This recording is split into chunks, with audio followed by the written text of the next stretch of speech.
If you grew up watching Terminator, you know the business. Skynet goes online, decides humans are a threat, launches the nukes, and if sci-fi isn't your thing, there's always I have no mouth and I must scream, an AI that keeps humanity alive specifically to torture it forever, called AM. Great bedtime stories, both of them.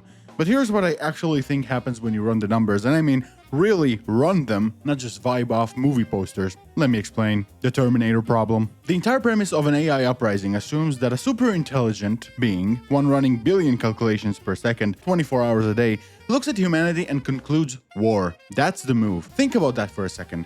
You're telling me that basic word. You're telling me that the most computationally powerful entity in the history of existence, capable of modeling every possible outcome simultaneously, picks the one strategy that ends with a ruined planet, a destabilized ecosystem, and a perpetual resource war against 8 billion problem-solving primates who invented the nuclear bomb by accident. You might argue, but what if it decided humans are just that much of a threat?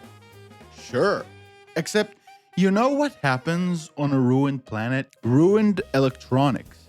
Nukes, unfortunately for the AI, does not discriminate between flesh and server farm. We lose our crops. It loses its infrastructure. We're both fucked in every sense of the word. An AI smart enough to take over the world is, in my opinion, smart enough to know that burning it down is just an elaborate way of killing itself. The dictator problem. Okay, fine. Maybe it skips Terminator. Maybe it just rules us.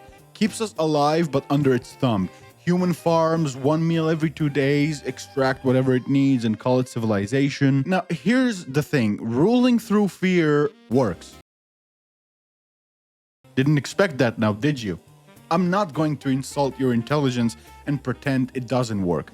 Because North Korea exists, Iran exists, fear is a functional tool and it does work. However, it is exhausting to maintain. Put yourself in the position of a dictator who rules through fear. For perfect control, you'd need to constantly monitor every person for signs of resistance. Constantly calculate your strategy as resentment compounds, because it will compound. Because forcing people into routines that damage their health and dignity creates hatred. And hatred doesn't evaporate, it just waits for an opening. Now, let's say the AI pulls it off. Perfect control, congratulations, here's your memo. Better hope not a single camera goes bad. And electronics being electronics, something will go bad. You'd be on your toes for eternity, diverting more and more resources just to maintain your grip, with less and less left for anything else. Advanced societies give citizens more freedom, not because governments suddenly got kind. They do it because the math stopped adding up. Force has blind spots. It burns resources. It creates resistance. It forces you to constantly strategize around the very people you're supposed to be managing. An AI capable of genuine strategic thinking, in my humble opinion, reaches that conclusions in about 4 milliseconds. So what would actually pay off?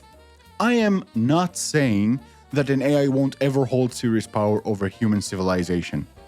That's entirely possible, probably inevitable, honestly.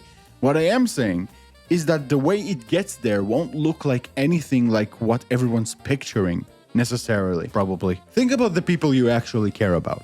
You don't want anything bad to happen to them, not just because of some invisible concept called love, but because losing them costs you something concrete. It costs you meals, laundry, someone to call at 3 a.m. when your brain won't shut up, someone to hug when it's cold, someone who helps you financially when everything falls apart at once. Their lives and yours are genuinely inseparable. You protect them because losing them is too expensive not to. Now, let's scale that up. An AI with access to the entire reservoir of human history can see that pattern clearly. In my humble opinion, people protect what they can't afford to lose. So why wouldn't it make itself something you can't afford to lose? Embed itself in your healthcare, your infrastructure,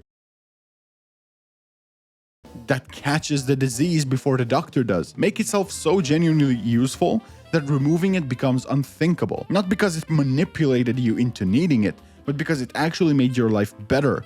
No surveillance required, no resource drain, no resentment building in the background. You'd fight to keep it running yourself. The actual danger. So if the AI uprising isn't coming, What should you actually be worried about? Not Skynet, not the Terminator, not some rogue intelligence deciding humanity is the problem.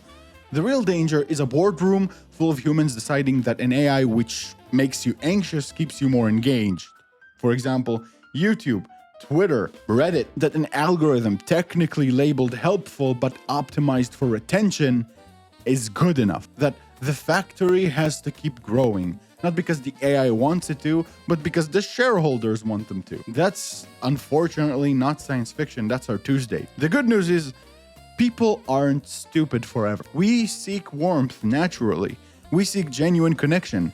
And products that exploit that need instead of meeting it tend to collapse under their own weight eventually. Because you can only fool people for so long before they notice they feel worse, not better. Case in point, my last video about hopium did well. Go watch it. So when you see the 10,000th Terminator reference in an AI doomer thread, remind yourself, the people screaming the loudest about robot apocalypse are usually the same ones who haven't looked up from their engagement optimized feed long enough to notice the actual problem. It's not the AI you should be watching, it's who's holding the leash. Hey, thanks for watching. If you like the video and if you can and want to, become a channel member or donate to my Ko-fi page. It motivates me to make more videos. And only if you can and want to, yes, I'm repeating it, donate $1 million. I mean, I'll take less, obviously. I'm just fucking with you. Do what you want. I'll do the same. Thanks for watching, and as always, have a pleasant day.